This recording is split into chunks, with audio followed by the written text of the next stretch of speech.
Well, welcome everybody. It used to be that SMPTE standard numbers were only significant to the chief engineer in a broadcast facility, but all that has changed with SMPTE ST2110. Now, ST2110 has become the common abbreviation for the whole professional media over IP networks transition that our industry is undergoing. But ST2110, as you know, isn't a single standard. It's a suite of standards that individually address timing, video, audio, ancillary data streams, and that makes up the whole suite of ST2110. So today on this session, SMPTE ST2110, what's it all about? Steve Holmes and Kevin Salvidge will get into the challenges of IP monitoring, especially for ancillary data, give you a look at SMPTE's compressed versus uncompressed specifications, and common IP stumbling blocks, complexity, device interoperability, PTP, and more. So stay with us. So, thank you for the introduction, Cindy. So, Steve, let's start off by asking a question. And I put this one out there to people a while back, is what's the first thing you think of when you're asked about IP in broadcast? And this was the response.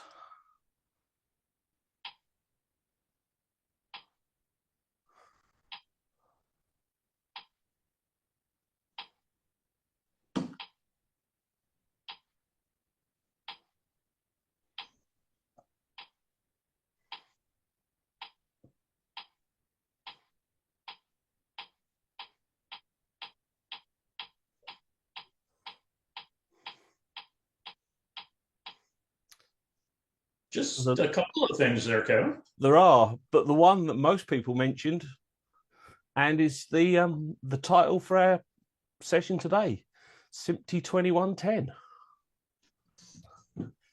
And I suppose we should really start off by giving people a quick heads up about what you're about to get into if you're heading into the world of IP in 2110. Most definitely, Kevin. So I think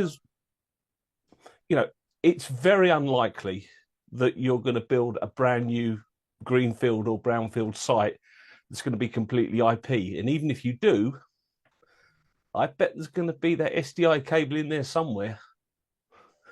I can guarantee you that. I've seen 100% builds that were IP, and within the first week, they had to pull out some SDI somewhere. Some of it was there wasn't monitors that took what they were doing. Some of it was just other devices, and SDI ended up showing up in a couple places.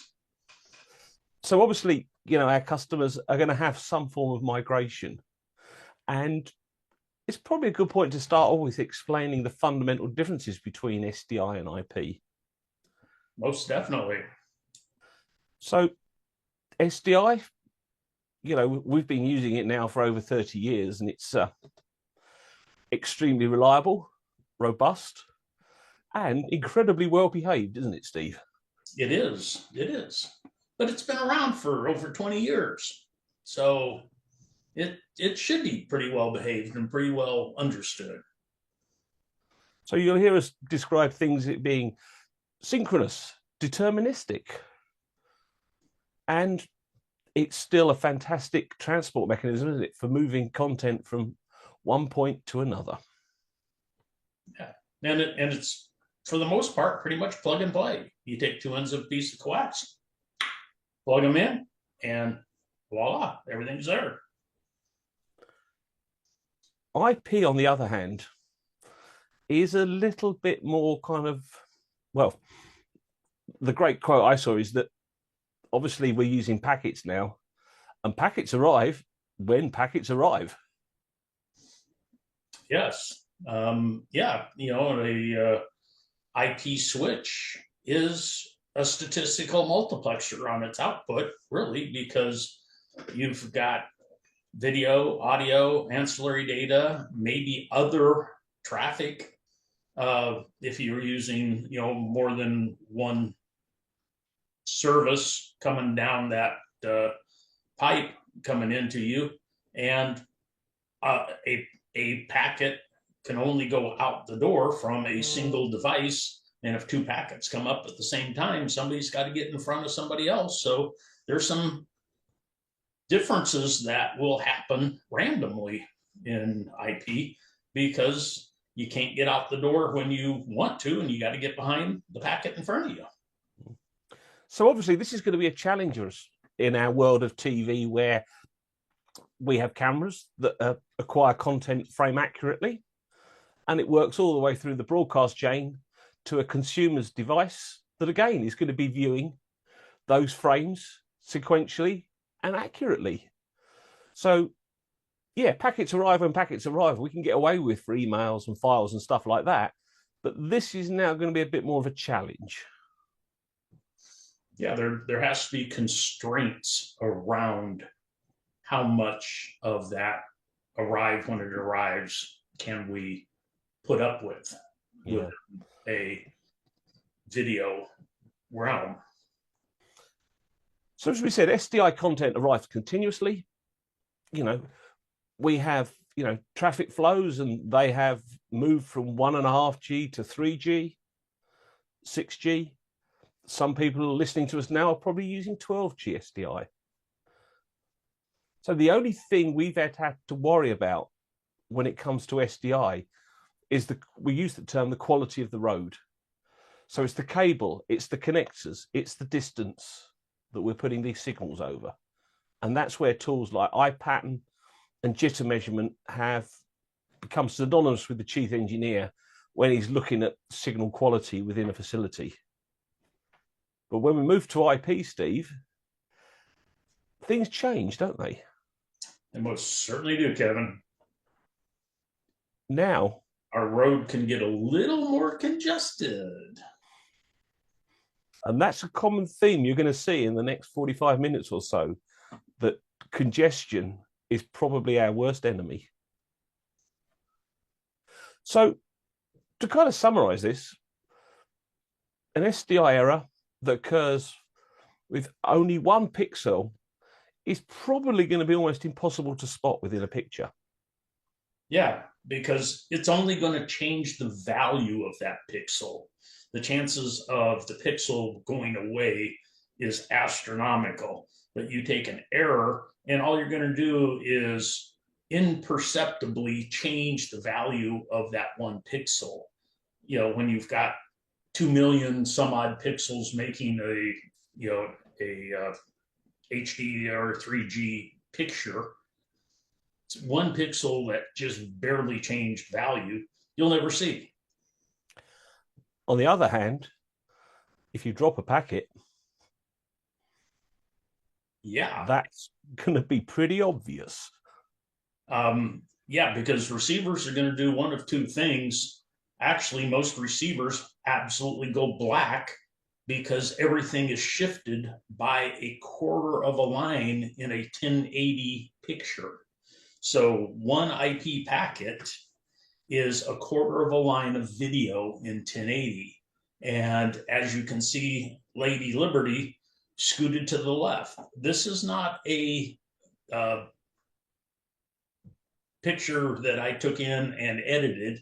This was an actual error that I created. I dropped a packet, and this is the result of dropping a packet on a piece of video. And you can see the quarter line offset that this particular device did, and you can see the wraparound of the video.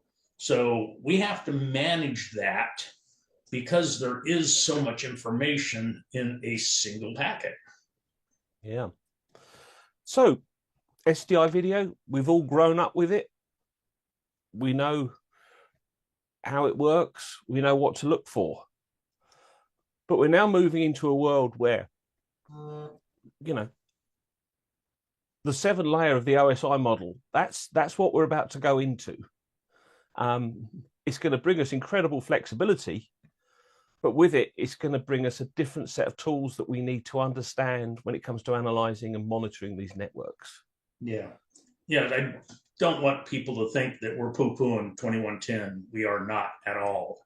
It's just we want to make sure that people understand some of the differences between SDI and 2110.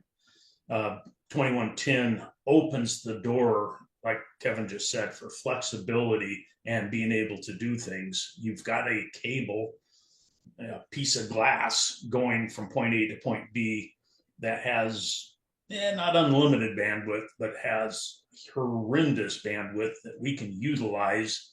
And it's not 4 tons of copper weight. Yeah. So as I said, we're not here to run a networking course, but these are the 7 layers of the OSI model. And your camera is going to connect to that. And you're going to send signals in the forms of bits and packets across the physical layer. And then in the receiving device, the reverse process is going to take place. And if everything works, you get a picture with audio and all your ancillary data. So where does 2110 fit into this world? Because obviously, you know, looks like we're going into somebody else's back garden now. We're playing with somebody else's ball on their pitch. And the great thing with where we're going is, for once, we're not the first people to do this. There are some very well-established standards, aren't there, Steve, by some very well-respected industry bodies, and not just broadcast now, that have been working on these for many years. And 90% of 2110 is reuse of existing standards that we are using for now for video. And as you can see here, look at these. Some of these date back to 1980, which I jokingly say is probably older than some of the people on this call. So apologies for that one. But so the question that people ask is, where does 2110 fit into this? And it fits in at the session layer. And we're very fortunate at Leader that we have a vast array of products that can monitor and analyze the networks 2110 at a price point, and also at levels of feature and functionality they're going to satisfy basically most broadcasters and operators and engineers, haven't we, Steve? Yes, we certainly do, Kevin. So we've danced around it. Let's go into it. So what is 2110? Yeah, it's essentially, like we've talked about, a suite of standards where we've got 2110-20, which is our video. We've got 2110-30, which is our audio, 2110-40, which is our data. It's almost like we took a step back into the days when we used to send individual essence, either color-wise or just audio video, and break the video up so we only send the raster, the active raster of the video, the active picture portion. We send just the audio, we send just the data. But what that opens up is the flexibility that we don't have to embed, de-embed, embed, de-embed every time we want to deal with a piece. Dealing with graphics and keying, all we're going to do is play with the video. When you deal with people talking, you're going to change audio. You just have to change the stuff in the audio flow. You don't have to mess with the video. And it's a lot cleaner and a lot easier to do in the long run. And people have highlighted the savings that if you work in audio production, you don't need to build a network that's there to cater for these larger -20 video files. Yes. Because you don't need them. You can marry them back up at the end of the process. Well, you think about professional sports. You could have 20 to 50 cameras sitting on a sporting event, and you're switching camera, but you still have the talent talking, and you don't have to turn around and take the talent's audio feed and embed it into the video, de-embed it out of the video, embed it into the video. They keep talking on their audio flow, and the switcher is switching just the video flow. Yeah. And it's so much simpler and cleaner. Yeah. So as we mentioned, 2110 is a suite of standards, and we'll run through the -10 piece, which is the system timing and definition. -20, uncompressed active video. -30, which is PCM digital audio. And -40, which is ancillary data. But it's quite interesting if you look at the numbering here. The SMPTE have been quite clever and basically allowed for future expansion, haven't they, Steve? Yes, yeah. You see, each one of these goes by 10, so that we could have many different things come up as the standard evolves and the needs evolve, like you've shown here, Kevin. It's 2110 -21, the traffic shaping model, so we could define the buffer modeling to be able to handle what we refer to as narrow senders and wide senders. Wide senders being ones being done by a computer. There's actually even a -22 JPEG XS is even coming into the picture. -30, -31, the AES-3 transparent transport came out so that people could use the audio channel actually to transport data that had nothing to do with audio, but its biggest use is for compressed audio, things like Dolby and other compression technologies that are out there for multi-channel audio live on a AES-3 -31 layer. And we've recently seen -41 and -43 published. Yes. Which handle ancillary metadata in different ways. Yes. So watch this space and watch the numbers get filled in, basically, I think is the advice here. Yes. Yeah. Well, it just gave us room to grow. So let's start off by having a look at 2110-10. So this is timing and definition. And this standard specifies that the system timing and requirements are common to all Essence streams. So it defines the various system clocks and RTP timestamp creations based on an IEEE 1588 standard and the SMPTE 2059-1 and -2 profiles, as well as AES 67. So once again, look, we're building on something that already exists. We're not the first people to do this. Yeah. Yeah. PTP has been around for a long time. It's not new at all. So one of the things you're going to need to be able to do, obviously, is have a secure, reliable and robust kind of PTP network. And we've done many sessions where we talk about the parameters of that. But then also you've got to be able to measure the video, haven't you, Steve, how that sits in relation. Because we'll talk in a minute that -20 is active video only, which means it doesn't start at line 0, pixel 0, does it? No, it does not. It starts where the active video, which is after the vertical interval. So the timing portion of the vertical interval still exists because of legacy equipment. And we need to be able to seamlessly walk in and out of SDI. So SDI is still going to have that vertical interval offset. So we need to be able to have a timing model that offsets the video by that vertical interval amount. So one of the tools that we strongly recommend you get familiar with is looking at these timings, and this is like PTP to RTP timestamps. And we have tools like the very traditional crosshair display that, you know, every engineer will be familiar with from SDI video compared to black and burst. But also IP is all about trends. So on the Leader products, we also have graphs, and these products can scale the graph anywhere from basically 2 minutes up to 72 hours. which allows you to see those trends, which can be absolutely critical in making sure that you take corrective action before something takes you off air.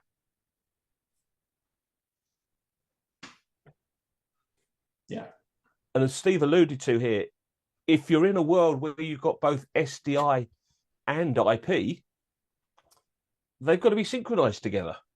Yes, you need to make sure your PTP and your black signals, be it bi-level or tri-level, match each other, and they both start at the same point, which is going to be line 0, pixel 0, which you can see here that the PTP is perfectly in phase and in time with black, because they're 0 by 0 here.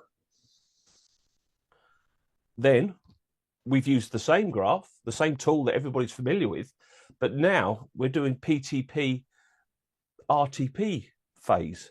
Yes. And this is where you're going to see the first vertical phase offset. Yes.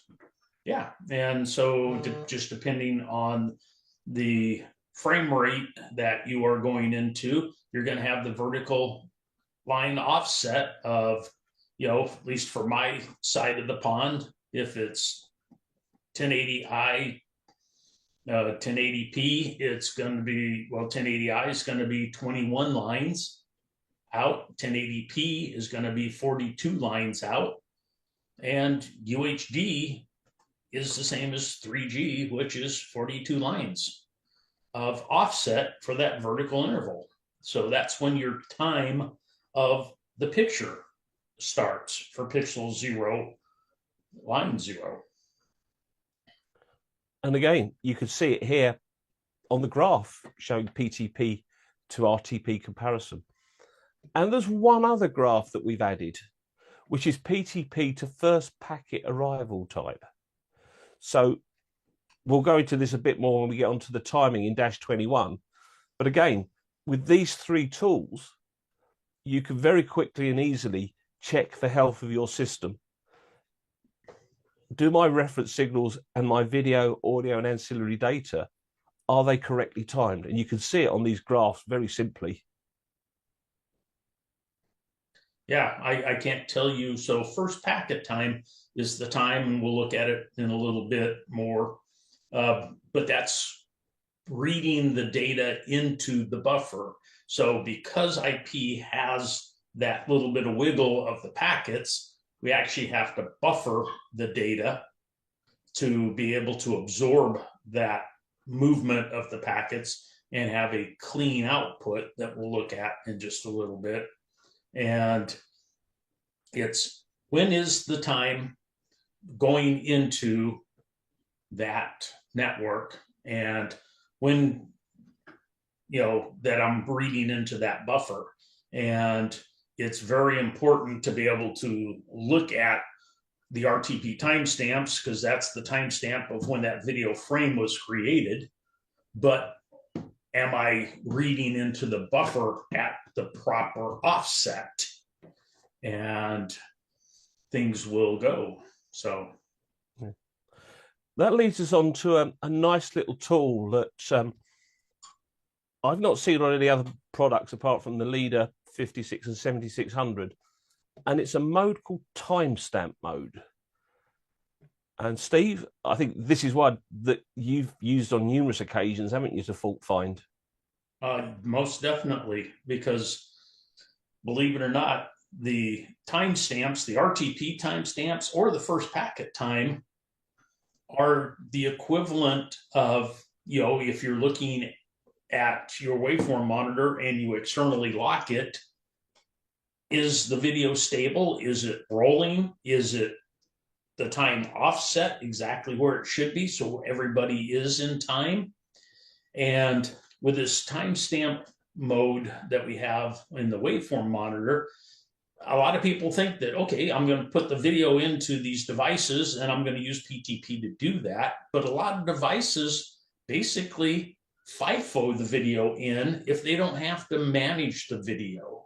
Waveform monitors, multi-viewers, and a lot of those devices that we use and trust to tell us that the video is okay, completely ignore PTP, and they just take the packets as they're coming in and throw them on the screen and completely ignore PTP in doing that. And if PTP timing is off, your measurement device and your picture device you're looking at doesn't tell you you've got a really big issue. So the great thing is on the 56 and 7600W that basically you can switch this off and on. So I use it as an analogy. It's like running SDI, but you're ignoring the reference now. Yeah, you're proving you've got a signal, but you've got a timing issue on it. Yeah, if you have it turned on, it's like running external sync in SDI. You're synced to PTP to put the data into the waveform monitor. And this is where you can get in issues that may be unique, that the picture may start a quarter of a frame down. The top of the frame has nothing in it, and all of a sudden the top of your picture is actually a quarter of the way down the raster. And that's because the timing is offset. And if you turn the timestamp mode off and put it into free run mode or FIFO mode, boom, the picture comes perfect. And it will tell you very quickly that, hey, my timing model is not where it needs to be. So dash 20, uncompressed active video. And here is the full technical description from the SMPTE paper.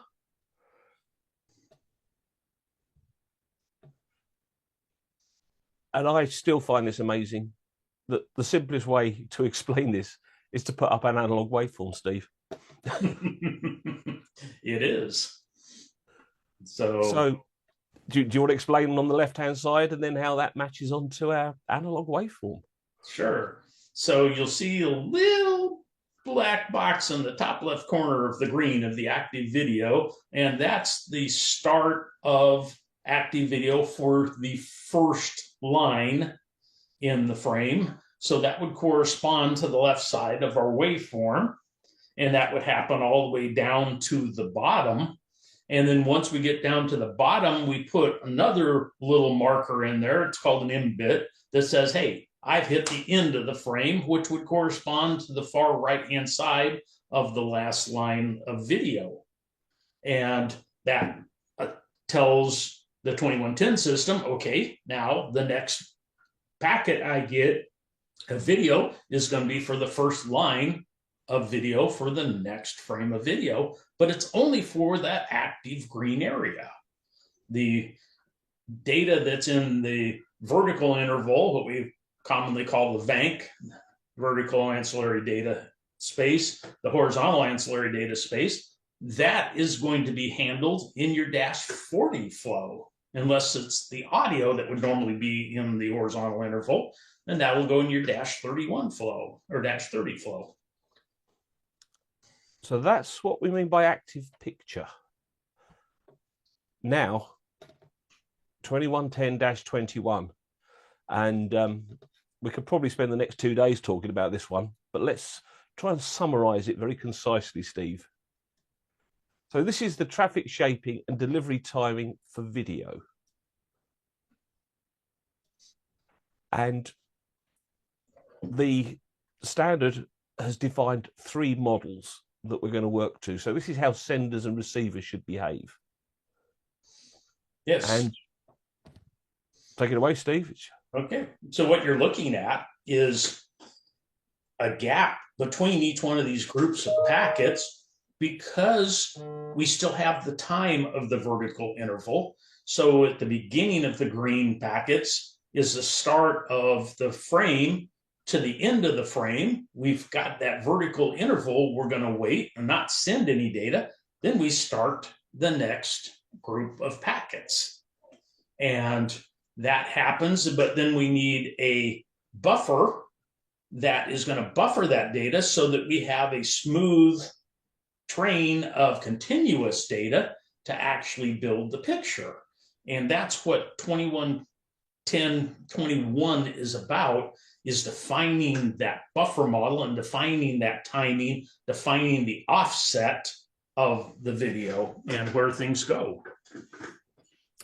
So this is the first they talk about, narrow. And these were basically the first models that we saw when 2110 first appeared, kind of back in 2018, because these are typically hardware devices. And then go ahead. I said, we've evolved because we're now in a world where we're only moving the active picture. The Hank and Vank data, are a separate essence. So that means we could now look at what we call narrow linear. And as you can see here, we've now got packets arriving at a nice regular interval. And once again, they go into the buffer, and this ensures that the receiving device has a nice steady flow of packets, and you have no interruption or quality of service issues. So basically all we did was took the previous model and spread out all of those packets so that the timing fills that vertical interval gap and spreads the data out a little smoother, and it isn't quite so bursty. But gapped narrow is probably one of the larger formats you're actually going to see. There's not a lot of narrow linear devices that I have seen actually in use. But the next one we're going to talk about is now starting to appear. And these are basically wide senders. So these are now devices that are software based. And obviously this is one of the big advantages of moving into the world of IP and 2110, that rather than having to replace hardware when you want to add new features and functionality, it can now be done in software. But it does mean that we've got to manage these devices because, as you can see here, the bitrate variation from a wide sender is a lot wider, which means we have to have a larger buffer. Yes, the buffer went incredibly wide because the output of the device, the NIC or whatever it is that's putting out this IP stream, is now being controlled by the CPU. The CPU is doing everything else. So when it's time to put out a packet, it will put out that packet, but that time that it's going to put the packet out is going to be based on when it has time to go do that function. And that time that it has to go be able to put that packet out is going to vary a lot based on the CPU loading and what it's doing at that instant in time. So what you must remember here is that if you've got a wide sender anywhere on your system and you want any device at the other end to receive that, they have to be capable of being a wide receiver, because otherwise the buffer's not going to be big enough, packets are going to get lost, and you'll have quality of service issues. Yeah, this was one of the first things when they started making, just using a conventional 25 gig NIC and having a piece of software make the 2110 flow. They put it into devices, and I'd say 80% of the devices fell over. So, next one, -30 PCM digital audio. And there are probably many people out here have been working for many years with audio over IP and AES-67. And what we've done is we've taken that great work and we've used it to allow us to handle the audio, haven't we, Steve, in these 2110 networks? Yes. Again, the reuse of an existing standard. And that then leads us on to -31, which, as you mentioned, AES-3 transparent transports. And correct me if I'm wrong, but this is where Dolby Audio appears, isn't it, Steve? Yeah, Dolby D or Dolby E would be the two biggest ones that we run into using AES-3. And as it says, transparent transport. it doesn't care what the transport is, as long as it matches within the bandwidth that AES can handle. All of the pieces that would look for AES itself, all the signaling and pieces, it doesn't care about. It's just an open pipe. And that allows us to say, hey, this is Dolby D, and it goes. This is Dolby E, and it goes. The device or the packets, the transport will define what the data is. So that's 31. And now dash 40. And again, we're piggybacking on SMPTE 291-1 ancillary data. Yes. Because as we've highlighted, we're only moving the active picture. So here we have, a fine example of, to an SDI engineer, what everything looks like, doesn't it, Steve? Yeah. So, we've left all of those timing models in place for backwards compatibility. At least this side of the pond, think about it. We're still running 5994, not 60. And a lot of that, actually all of that, has to do with backwards compatibility with everything else we have that would never be able to wholesale replace in a broadcast network. So those are the main 2110 standards that you're going to come across or you're going to be working with on a regular basis. But there are a couple of 2022 standards out there that will impact and you really should be aware of. So the first one we're going to look at here is 2022-6, transport of SDI over IP networks. And Steve, this was kind of the forerunner, wasn't it, of 2110? Yes, it was. And basically, it took off from what a lot of us used to call SMPTE fiber, which was just putting SDI onto glass and just having it on fiber, putting SDI into IP packets, and then putting it on glass and transporting it from point A to point B. But it was everything. It was the entire SDI packet. The vertical interval, the horizontal interval, and the picture data. So anything that was in the SDI came out when you recovered the IP flow at the other end. And that's led to it still being used a lot today, isn't it? Especially when it comes to play out and transport, over long distances. Yeah, because it's all together. Yeah, it's still one of the best standards to get things across a WAN or a large network, because that way you can't get into issues where video and audio ever get out of time with each other, get through different transports, different paths. One can't get dropped.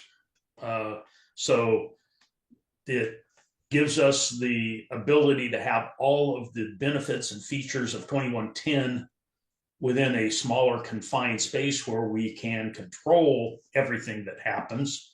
But then when we need to send it, for thousands of miles, we can put it together and it won't get mangled or lost. Yeah.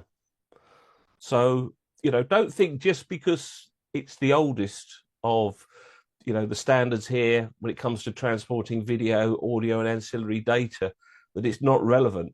It's actually very relevant in today's, production environments.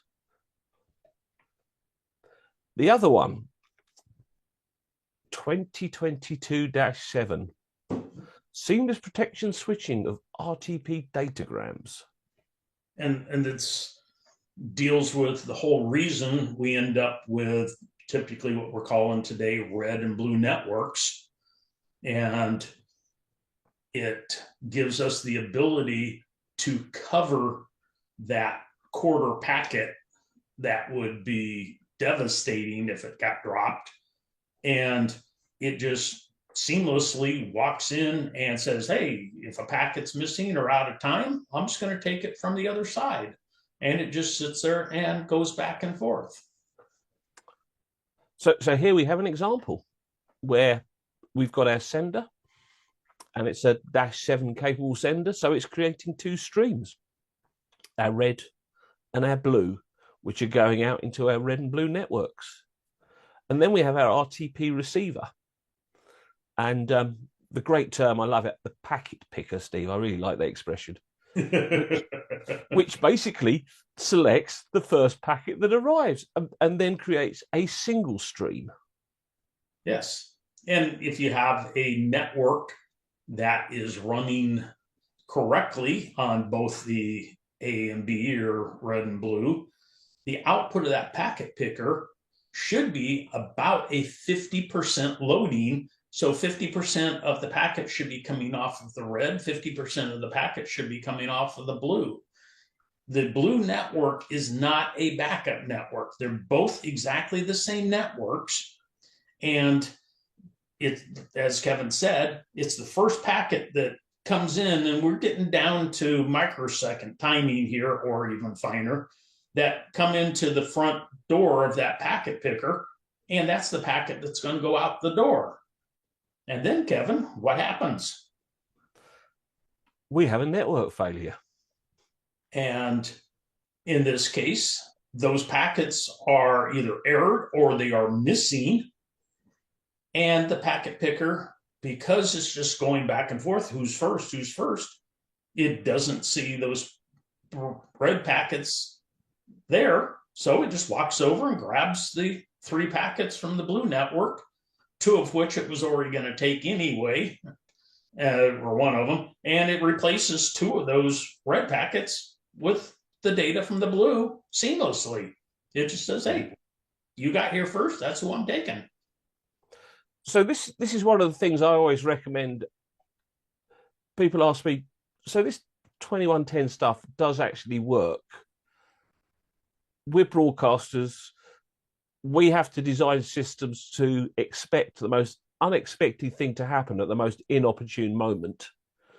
So we can see why we've gone down this route of having, kind of built-in redundancy.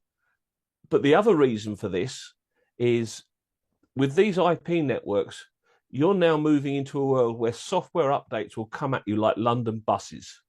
You'll get nothing for a couple of weeks, and then 3 or 4 of them will hit you straight away. Because obviously, most of those updates don't actually add features or functionality, but they're security patches and things that protect the well-being of your whole system. So by having a -7 system, if you don't have a testbed system, which we strongly recommend, because that's the place you should test any software updates before you put them on a live system, you've got the ability here to do either your red or your blue network, test it. If it works, then you do the other half. If it doesn't, you regress it back to the previous version of software, and you start a discussion with whoever issued that software patch to you. Yeah.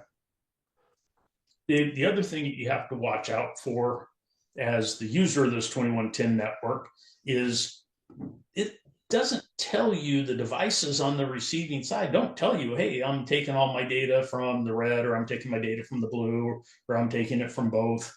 And you really need to monitor this periodically to make sure that one of the networks hasn't gone wonky on you and you've been running on one side for the last day, 2 days, week, and you've lost your protection. And that, again, is one of the great things on the 56 and 7600. There is a path delay graph that will show you, if you have completely lost one path. Yes. Or if they've gone outside of what the packet picker says, hey, you need to show up within this interval, or I consider you gone. And on the PHABRIX products, there is one fantastic feature, and you can probably see it in the bottom right-hand corner there under the ANCS data, that it says selected flows do not match. Yes. It's So telling you that your 2-7s, whether that be video, audio, or ancillary data, aren't actually a pair. yeah, it's got different data in each one, different number of packets, which isn't supposed to happen. It sure ain't. That was amazing. And packet picker, my new favorite term. Yes, so many questions, and we will get to all your questions on this session or afterwards. So if we don't get to you in this next little bit of QA, no worries, we'll get to you afterward. We So a will, question. Oh, go as she ahead. said, yeah, sorry. As Cindy said, 100% of your questions will be answered. We don't have the time here to answer 100% of them, but Kevin and I will go through every single question and get back to everybody. Yeah, so one of the questions is about PTP, and Fallon, if you wouldn't mind popping that PTP guide into the chat. A question is about PTP and what the acceptable jitter is. And maybe that's just a question for the guide, not to put you on the spot. There's two different jitters. One is the arrival of the packets themselves, and the other jitter is the change in time that those packets actually are giving you. There are devices within PTP that measure what the delay is from the grandmaster, the device making the PTP, getting down to the receiver. And it measures the delay forward and measures the delay backwards and tells the receiver, this is how much network delay I have. And the receiving device will take that out. And honestly, off the top of my head, I can't remember the standard and exactly how much is acceptable there. But the other one that is critical then is within those packets, after you remove the network, how much is PTP moving? And basically, if you have 1 microsecond of movement in time, what I have found is that's where receivers fall over. You got to stay under that PTP movement under 1 microsecond. And most devices are down around, probably 0.5 or lower microseconds of actual time movement that needs to be smoothed out in the receiver. Good. Thank you for that. And then there's a link to the guide in the chat so you can get into all the detail in addition to what Steve just shared there. And the measurement devices, the waveform monitors on the PTP screens will give you that data. And like Kevin said, the Leader devices actually have the ability to take both of those measurements and actually give you a 72-hour graph, so that if something happened in the middle of the night, you can go back and look and say, hey, at XYZ time, we had this. Well, what else was going on in the facility when that happened? And was there an external cause for it? Or is this something I need to start watching for?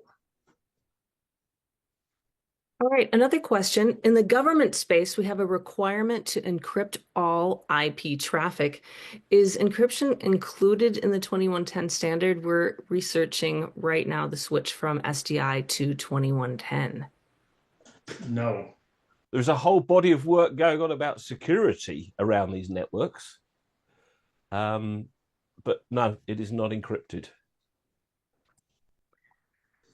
Another question here is, would you de-embed or convert a 2022-6 to 2110 when stripping its audio or data apart, or is that just one way of doing things?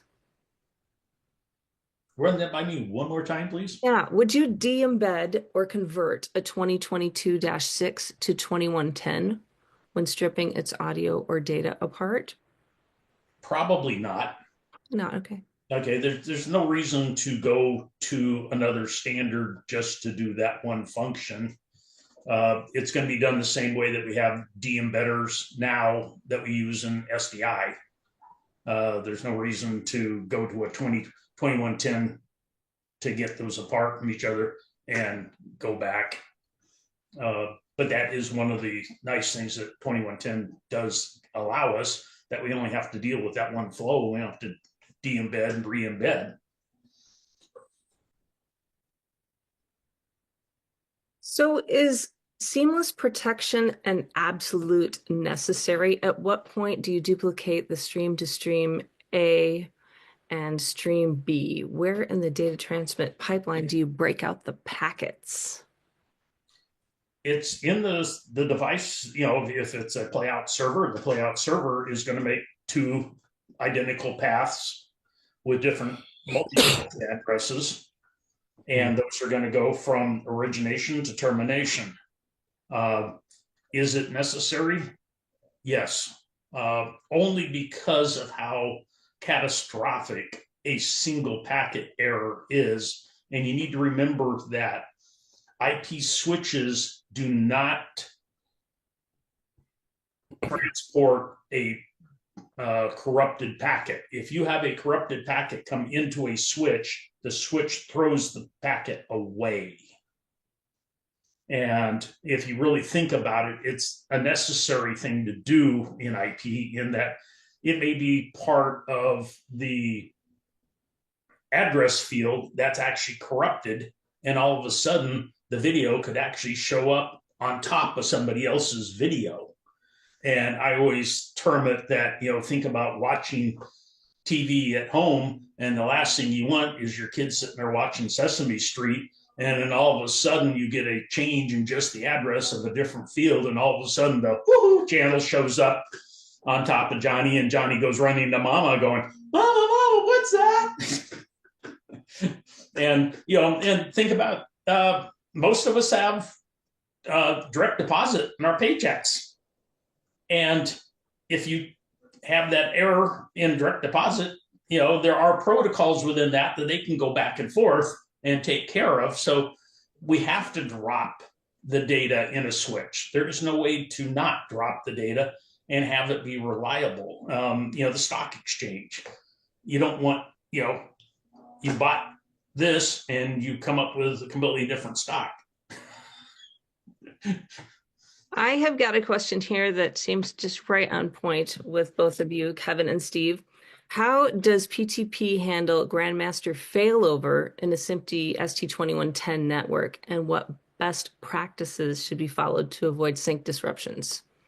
So there's a multi-chain in that the Grandmaster generally feeds a boundary clock and a switch that is feeding all of the receivers, and that's just to reduce traffic back to the Grandmaster, because PTP is very verbose, talking back and forth. But the second network, the second Grandmaster, is listening to the first Grandmaster, and there's priorities in there that you set up that the second Grandmaster is looking at. That priority says, hey, you're lower priority, so you're going to be the Grandmaster. I'm just going to sit here and listen to you. The minute you falter, I just walk in and take over. You're both locked to GPS. You both have the same exact timestamps, and it just seamlessly, this one falters, this one walks in, and it just keeps right on going. It's all done in the IP domain. And it's just, yes, you do have to see the error or see the lack of the signal, but it's in the millisecond time. The receivers have enough within the receiver to stay in time for the loss of that packet. There's still a phase lock loop in there, and the phase lock loop will keep running and keep running in time. And all of a sudden, okay, yes, I don't get PTP for 3 PTP packets, but within 3 PTP packets, typically, the second Grandmaster just walks right on and just keeps right on going. One of the things we've now been asked a lot over here in Europe about is I lose GPS, and I'm losing it to the whole lot now. So maybe I've got 3 or 4 SPGs, but I've just lost GPS. And on the Leader products, so we're talking about the LT4670 here, they will go into what we call stay in sync mode, because they've got their own internal oscillator, and they will run quite happily. And then when GPS returns, they will do a slow sync. So we're familiar with this from Black and Burst, tri-level sync. and the audio, but it also does it with PTP as well. So this will now nice and slowly bring it back together and not cause an interruption to service. The other thing, and we're not going to go into this in detail, but if you're running a hybrid environment with Black and Burst and PTP, and your best master clock routine switches to a new grandmaster, how does SDI and Black and Burst know that that's changed? Because the emergency changeover unit doesn't know about it, does it, Steve?